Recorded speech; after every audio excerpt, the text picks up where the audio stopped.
శరణార్థులు దిల్దార్ వార్తలకి స్వాగతం. ఇల్లు కట్టాలరా ఎట్లనైనా చేసి ఏడాదిలా ఊరికి పోతే పురాగా నీడ లేకుండా అయింది. ఇంకేంది ఇందిరామిల్లు ఇస్తున్నారు కదా, దండమో దయా అని ఒక దరఖాస్తు పెట్టు, ఇయ్యకపోతారా గాని. ఇప్పటికే పిల్లర్లు వేసిన వాళ్ళకు మొదటి విడత పైసలే ఇయ్యలేదట. ఎట్లా పోసుడు చెప్పు. ఎందుకు ఇయ్యరు? ఇస్తారు. పోయిన గవర్నమెంట్ అట్లా ఉండనేమో గాని ఈ గవర్నమెంట్ ల మాట అంటే మాటే. ఏం మాటనో ఏమో గాని పుసుక్కున నమ్మి ముగ్గు వచ్చి పునాదులు తీసి పిల్లర్లు వేస్తే వస్తాయంటావా పైసలు? ఖచ్చితంగా వస్తాయి. రాకపోతే నా ఇల్లు అమ్మైనా సరే నీకు పైసలు ఇస్తా పో. అబ్బర బిడ్డో, నా కోసం ఇల్లు అమ్ముతావా? నీకు పైసలు ఇస్తే ఎక్కడికి పోతాయి చెప్పు? నువ్వు ఇవ్వకపోయినా గిసారిస్తాడు. ఏ సార్ అవ్వో ఇందిరమ్మ ఇల్లొచ్చి కట్టాలనా కట్టొద్దా అని ఏనక ముందు అయితున్నోళ్లకు కొండంత బలమిచ్చిండు పశుసంవర్ధక శాఖ మంత్రి వాకాటి శ్రీహరి సారు. మక్తల్ లబ్ధిదారుల చేతుల కాగితాలు పెట్టి పైసలు వెనక ముందైనా కంగారు పడద్దు, ఆఫీసర్లను పెట్టద్దు. మీకు పైసలు రాకపోతే సందర్భం వస్తే నా ఇల్లు అమ్మన్నా మీకు బిల్లులు పే చేస్తా కానీ ఇది ఎవరి బిల్లులు కూడా సారు ఇల్లు అమ్మి మరి లబ్ధిదారులకు పైసలు ఇస్తాడట. మక్తల్ జనానికే కావచ్చునని అనుకునేరు. సారు రాష్ట్రానికి మంత్రి కాబట్టి అందరికీ ఇస్తాడు కావచ్చు. అయినా ఇల్లు అమ్మేదాకా రానిస్తుందా గాని గవర్నమెంట్ ఏంటంటనే బిల్లులు ఇస్తున్నారు. ఇక కట్టుకున్నోళ్ళు వెనక ముందు కావద్దని సర్కార్ నుంచి పబ్లిక్ గీతీలో భరోసా ఇచ్చిండన్నట్టు. ఇన్నారు కదా జనాలు. ఇక ముగ్గు పోసి పిల్లర్లు వేసుకొని మరి. అబ్బా నా చిన్నప్పుడు నీళ్లు మోసి మోసి భుజాలన్నీ కాయలు కాసినాయి తెలుసా? ఎందుకు? మీకు నల్ల కనెక్షన్ లేకుండానే ఎట్లా? అప్పుడు నల్లలెక్కడి చేదబావులు బోరింగ్ పంపులేనాయే, మోసుడే మోసుడు. అబ్బో చాలానే కష్టపడ్డవట్లయితే. నీళ్ళన్ని డ్రమ్ములలో నింపి 2-3 రోజులు వాడుకునేది. కానీ ఇప్పుడు అట్లా లేదులే పరిస్థితి. ఎవరాలు చెప్పింది నీకు? ఏడున్నదమ్మా నీళ్ళ కరువు. రోజు తప్పి రోజు ఇయనే పట్టే. ఎవరు చెప్పిరు నీకు? విశాఖపట్నంలో చూడు ఎట్లుందో కథ.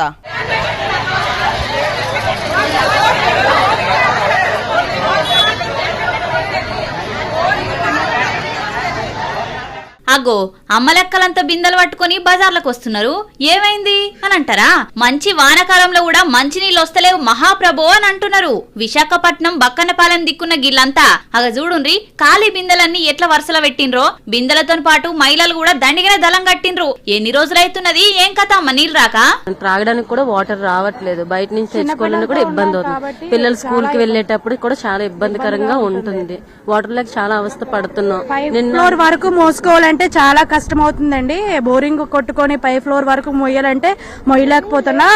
బోరింగ్ లో కూడా లేవు, క్లౌడ్ ఎక్కువైపోయి జనాల వల్ల చిన్నపిల్లలతో చాలా ఇబ్బంది పడుతున్నారు సార్. ఇంటి పనికైనా వంట పనికైనా ఏ పనికైనా నీళ్లు లేకుంటే నడుస్తుందా చెప్పుండ్రి? అందుకే ఎవరు పట్టింపు చేస్తలేరని ఏకంగా బిందెలతోనే ఉద్యమానికి దిగిండ్రు వీళ్ళంతా. ఓ ఆఫీసర్లు జరా జల్దిన వీళ్ళ దూప తీర్చుండ్రి. నీళ్ళ సప్లై చేసేటోళ్ళు ఎందుకు బంద్ పెట్టిండ్రో మరికి గోసేందో అరుచుకొని లొల్లు లేకుండా చేయండ్రి. ఆయనతా అటెన్కా ముఖ్యమంత్రికో చిన్న ముఖ్యమంత్రికో తెలిస్తే మీ మీద గరమైతారు సుమా.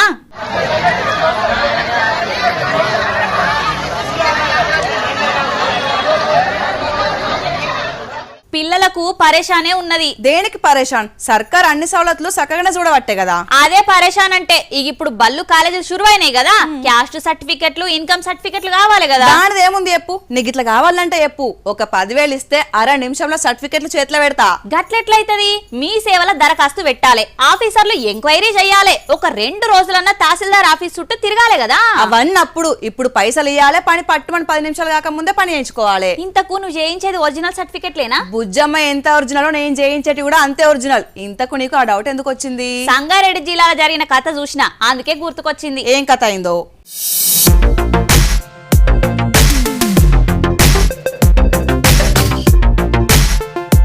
నకిలీ కారాలు, ఉప్పులు, పప్పులు, ఆఖరికి చదువు సర్టిఫికెట్లు ఇచ్చిన వాళ్ళను చూసినాం గానీ సంగారెడ్డి జిల్లాలో ఏకంగా ఏ కులం సర్టిఫికెట్ కావాలంటే ఆ కులం సర్టిఫికెట్ అడిగిన వాళ్ళకి అడిగినట్టు ఇస్తున్నారట కొందరు మీ సేవా సిబ్బంది. 10 నుంచి 20 వేల రూపాయలు తీసుకొని జిల్లాల కులం సర్టిఫికెట్ల దందాన్ని సురువు చేసిర్రు. అగ చూడుర్రి, ఏకంగా వచ్చే నెల 19 తారీఖు నాడు సర్టిఫికెట్ ఈ నెల మన ముంగడికి వచ్చిందంటే ఈ సర్టిఫికెట్ల దందా 33 పువ్వులు 66 కాయలు లెక్కనే వర్దిల్లుతున్నది. తహసీల్దార్ సంతకం కూడా గతంలో ఎప్పుడో పనిచేసిన డిజిటల్ సంతకం ఫోర్జరీ చేసిర్రు.